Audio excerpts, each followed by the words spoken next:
Welcome back to Pokemon Platinum. We're no longer doing legendary hunting. We're just going to be going on with the rest of the story, thank goodness. So this actually, Heading to the that right. last bit is not the end of the legendary hunting in Platinum, because there's also Cresselia and the Heatran. Heatran's not. Oh, I meant to say roaming legendaries specifically. Oh, roaming legendaries. No, you have the Gen 1 birds as well. Wait, are all three roaming in Gen 4? I think so, yes. I thought only one was. Damn, because I know Cresselia is also there too. So Yeah, Cresselia is also a roaming legendary, and it's a pain in the ass. So Son of a bitch. They really doubled My- down my- on roaming legendaries on this one, didn't they? my favorite thing to do is I actually have an action replay for DS. So I went ham on this game ooh, what back did in you the do? day. Just like tons of Master Balls, just being able to spawn any Pokemon I want, including like Jirachi and shit. Wiki Loads of berries? fun. Yeah. So I've only ever cheated in one Pokemon game, and that was Pokemon Coliseum, because me and a friend were playing through that together, and it's just not a good game. So we got this action replay thing, and and we just were like, okay, let's just get a million Master Balls and just not have to deal with catching some of the Pokemon, because getting some of the stuff like in Coliseum's a pain in the ass. When we tried to use it, it said that it needed to reformat our memory card, and us being like 9 at the time, we didn't know what that meant. So You know, chickened out. well, no, we did it, and then all of your save save data file was gone, were yeah. gone. Yeah, so she had to get all of the unlockable characters back in Melee, and we also had to play through all of the Pokemon games again, the whole Coliseum thing again. But this time we had all Master Balls, so it became a lot easier, or at least a lot less tedious. So I think we also like hacked in like infinite healing and stuff like that, just to Man, make life- that reminds me of the first time I played Wild Arms, but you don't need a Game Shark or Action Replay or whatever to do this. There's a glitch in the original Wild Arms that lets you just manipulate the item menus to multiply items. Oh, Gen 1 had that too. Yeah, but how hard is it to do in Wild Arms? Incredibly easy once you know how to do it. Okay, because I think even the Pokemon ones, like, I mean, input-wise, it's just It's- D-pad, but It's a bug that involves like going to use an item, moving on to selecting like another character's turn after that, and then backing up to the previous turn. Oh, one of those kinds of things. Okay, Yeah, and then it just like it multiplies I think the some of the items. I think Final Fantasy 7 has that glitch too, that yeah. glitch is actually because they use it for speedrunning. yeah, that glitch is actually still that same kind of thing is still around in games like It's, Dragon Quest Builders 2 has something somewhat similar. For that. It's a manipulation of the way computers handle quantity counters, where you'll go to 0, but then if it tries to subtract below 0, it loops all the way around to like 255. Yeah, or something. it underflows. Yeah, so it loops It's around. why its Gandhi max. is a huge. It's why Gandhi is a huge asshole in the Civilization games. Oh damn, I love that. Oh man. I also just love that they kept it because It was so funny. It's because it's funny, yeah. Because it's Gandhi, and he's just like, I'm gonna declare nuclear war on you now. Bye. What?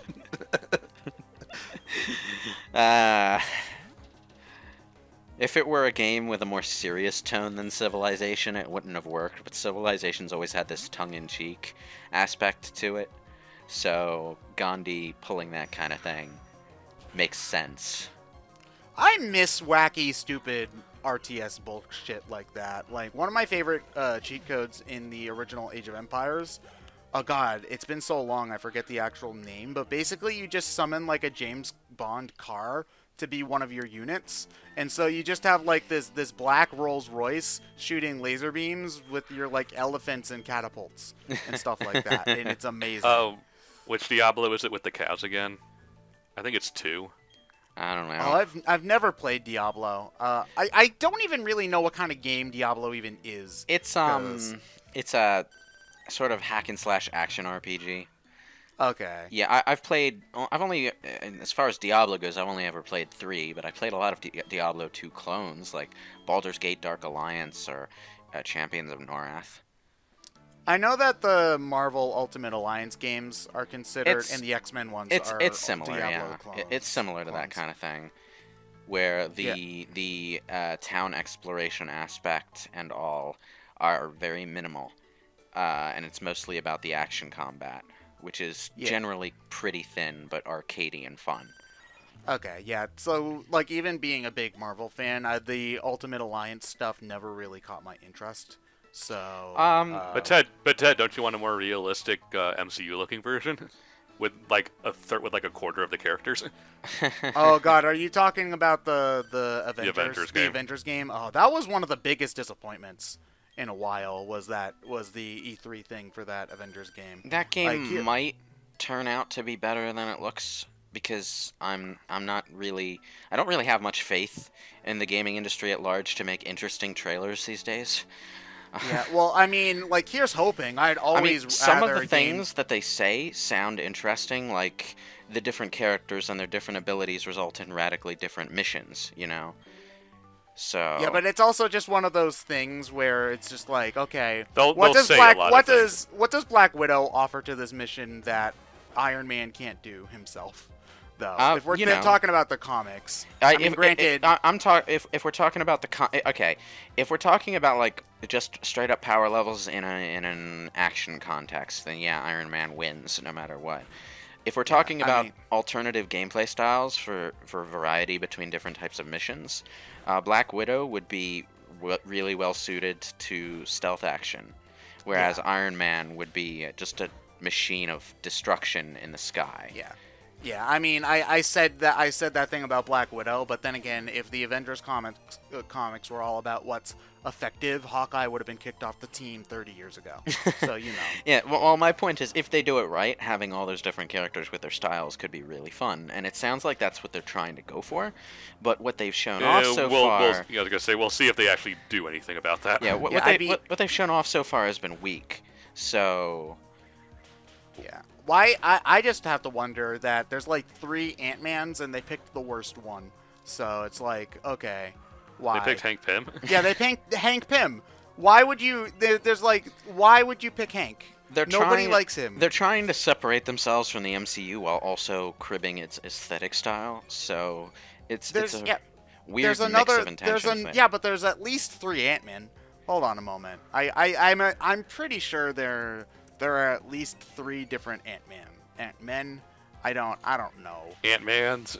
Yeah. Yeah. Minimus. Like, you know, I'm cautiously looking forward to seeing what the game has to offer when it comes out, because it looks like it's one of those cases where the marketing is really not great.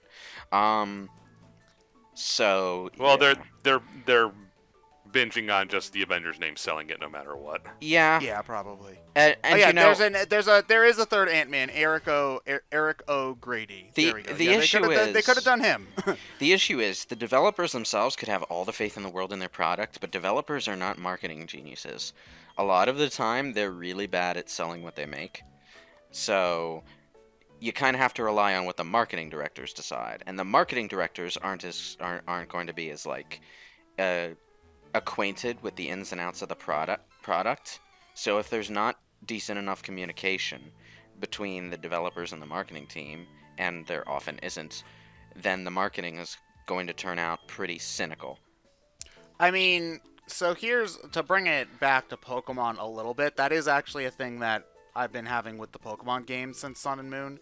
Is that the marketing has not been great. Yeah. And in that, I for one, I don't find most of the trailers to be particularly interesting or like cool to watch a lot of the time. Yeah. Well, because they have nothing new to really show most of the time. It's just here's our one gimmick for the gen. Okay, bye. Yeah, they also have the problem of Pokemon has had this weird thing where they'll show off not enough of the game for 6 months and then too much of the game for the next 6 months. So we'll go for way too long not knowing anything about the game and why we should get it, and then we'll go way too long knowing every single little detail about the game and not needing to get it to experience all the content effectively, you know. Yeah, you're right. I think we complained about this when we did Sun and Moon, but one of the I think we complained about it in this playthrough at some point. Probably, yeah, but it's a 38-part playthrough, so that's gonna happen. The Gary and Red thing from Sun and Moon should not have been revealed. Yeah, it at should all. not have been revealed. That was so cool, just coming out of nowhere in Gen 2. And then here they are in Sun and Moon, right there. No surprises. Surprises are not allowed. Speaking of Gen 2, Oh, is this? Oh, I forgot. Jasmine's just here for some reason. What? Yeah, I mean, they do that in Heart Gold and Soul Silver, where one of the Gen 4 Jin's guys is just there. Just For there some as a reason. random NPC you can talk to and no other reason?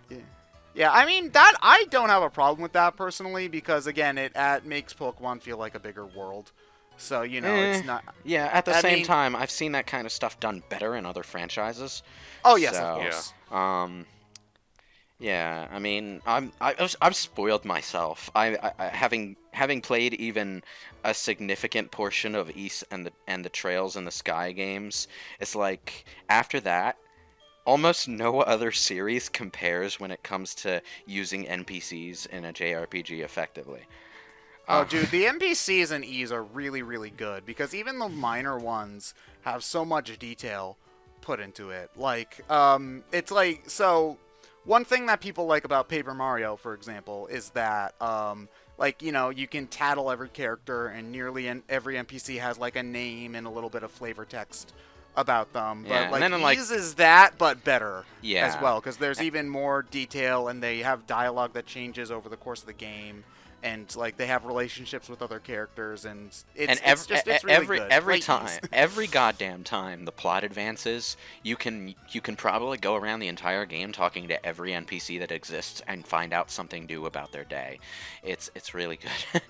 Yeah, and I love Paper Mario, but like the characters from like Chapter 1 and 2 aren't gonna say much of anything after you progress the story from Chapter 4 to 5. Yeah. It's really only the people in the main town that will do that. It's but- like most JRPGs are arranged in a linear fashion where you're meant to go from town to town as the game progresses. So until like something world-shaking happens and you're forced to revisit a lot of places, most NPCs won't ever have anything new to say after you talk to them the first or second time.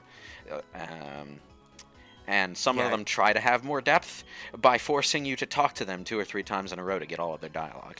Oh, you know what? That makes frickin' Tales made me paranoid as hell whenever I play any new RPG because I went through I think 15 hours of Tales of Symphonia before I accidentally tapped A twice when talking to an NPC and realizing that they said something new after you get through their first dialogue, and then I was like, wait, is everybody like this? And turns then you out need- everybody's like that, and I'm like, oh no. And some games do it half and half, where some characters are like that and others aren't. So you have to talk to everyone like twice, and then realize this one has nothing new to say, so you skip through its dialogue, and then you do that with every NPC. And it's like, Jesus. It's like, okay, if I'm going out of my way to talk to someone, I can have more than one box of text, okay? It's like, you don't need to only have one box of text at a time, like I'm going to get bored. I want to just make sure I see all the dialogue, I don't want to have to... The they're worst- ending up The worst thing is when they do it only rarely, where most NPCs only have one dialogue sequence when you talk to them, but there's occasionally just 1 or 2 that have 2 or 3. Yeah, oh god, that's the absolute worst, god. Don't do that, please. Oh my god. I think the best dialogue change system was still in Spider-Man 2, the movie game. What did they do for that? When you 100% completed the tips thing, the announcer who read all the tips all across New York would say, "Well, now when you hit any tip icon, I'll say something different." You click a tip icon that's around the world, he just says something different. Okay, that's pretty good. Oh god, this gym is a huge meat wall. Because honestly, Cyrus isn't really all that hard, but this guy just jumps up. The gym leader for this guy jumps up. Faulkner. Yeah, Faulkner. He jumps up a lot in levels, and if you just didn't bring a ground type for your team for whatever reason, you're... Evolution team. Yeah. Well, I mean, Evolution team doesn't really have a lot of ground options anyway. Like, I That's don't... dig, and that's it. Dig? Like, yeah, none of them can learn... Well, no, none of them can learn Earthquake. Well, I wouldn't mind a ground type evolution, just to have a physical or physical based one. Okay, so Gen 8 is not out at the time of this recording, and probably will still not be out by the time. Actually, you know No, what? it will. It definitely will be. Yeah, okay. They need to add another evolution to keep up the pattern of it always happening on even gens. So Yeah. Well, I mean, if they want to go by patterns, they need to do a dragon to finish the special types. that would be nice. Yeah. But yeah, if not dragon, I would probably want ground, steel, or ghost. I want one of all the types, really. Well, obviously yes, but if we only had to choose like one or two. I mean, I don't think we're getting one because if they had one, they'd be marketing the hell out of it. You know? They might be waiting closer to release to get everyone hyped. I mean, I suppose, but I mean, I think the EV. They at the time of this recording, it's late August. They have not shown a whole lot of new Pokemon. Well, you know what? I don't know. I mean, At the time of this recording, we don't even have the second stages of the starters. Yeah. Well, normally they usually wait for those. A lot of the time before Gen 6, they didn't want to show the final stages of the starters until the game was released at the very least. Because I remember reviews for Gen 5 had to blur out the pictures of the final starters forms and stuff like that. But you know, it's weird because we don't know how the dex is going to be worked on and stuff, what the ratio of new to old stuff is. Because personally, my hope would be okay, if you don't want to have every Pokemon in the entire series in the game, that's understandable. But I hope that would mean that there's more new Pokemon than old, or at least a good ratio of new Pokemon to old. You know, I'd like to have a large variety of new Pokemon to use. That's just me, because I mean, granted, that's also me being a black and white fan, and I kind of like the idea of having a completely new set of Pokemon to use to keep the game fresh interests me. So I'd like that personally, but again, we'll see. I almost always use the only new Pokemon on my first run through anyway. I've been trying for the sake of playing. Yeah, I've been trying to do that, or at the very least use Pokemon that I've never used before. Because I played through these games countless times as a kid, and my party 99% of the time was always the same. It's just okay, I'm going to use Charmander, Butterfree, Haunter, maybe Sandslash, all the same stuff over and over again. And then I was wondering wow, why am I getting so bored of Pokemon? And it's because I've been playing it the same way since I was 7 years old. And, So, whenever I see a Pokemon that I'm I've always liked that guy. I've never used him, though. I'm going to give that a shot. And it's made the games way more enjoyable for me.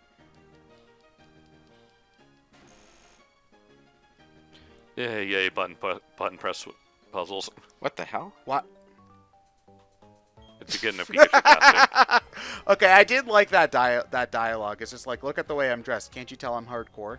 And just seeing a Pikachu there, that's like a meme you would see on the internet. It's just look at how hardcore I am, and then you just see a Pikachu. It's okay. Sometimes the localizers have a ton of fun with this kind of stuff.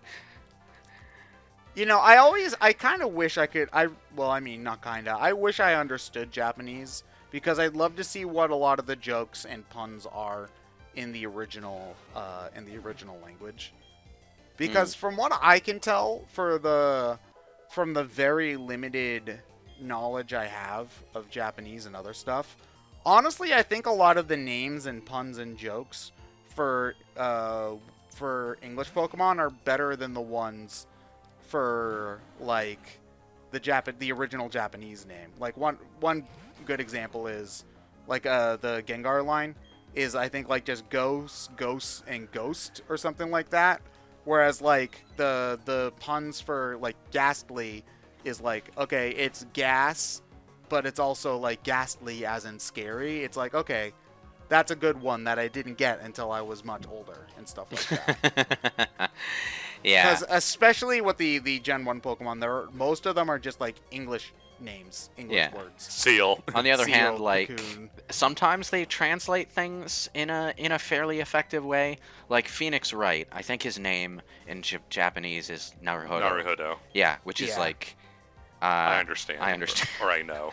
Yeah, although the Ace Attorney games have always had great localization, and that's one of the reasons why they've been so good to read, is because not only did they have good localization and like the writing and jokes were funny, they were also like had good production value as well. Like they weren't known for having typos and things like It's that, like except for the famous the miracle never happened one from Justice for All. the only like real barrier in the writing to the Phoenix Wright games is that they're all based on the Japanese system of government, which is so radically different from ours. Oh yeah, you just have to like accept. It's just like, wait. Yeah, So the U.S. government just stopped having jury trials. I was out of watching nowhere. Zero Okay. Punctuation the other week, and he was doing an episode on Judgment, and he said like the thing that Judgment and Phoenix Wright have in common is that they don't understand how the justice system works. Like no, they understand perfectly how the justice system works in Japan, where they're set. Yeah. Yeah, the Phoenix Wright games are very clearly supposed to be a not so positive look on the Japanese judicial system in general. Like they are not favorable to how that country does justice at all. Yeah. Which makes it actually like I find it to be one of the most interesting and best presented, at least in the first three, ways that a game handles politics, because it's very clearly supposed to be like a condemnation of the system, but it's also not really a big element of the plot for most of the games. It's just like, this system's pretty shitty and here's how we deal with it, as opposed to many of the games. The games aren't about trying to change the system, so it's more just about, this is what life is like under the system, and it blows. You can have a commentary on politics without being super grim about it, and Phoenix Wright does that very well. It also works because it doesn't call attention to itself and be like, look at how smart we are, we're being political. And the not as good Phoenix Wright games do that. So, Yeah. Yeah.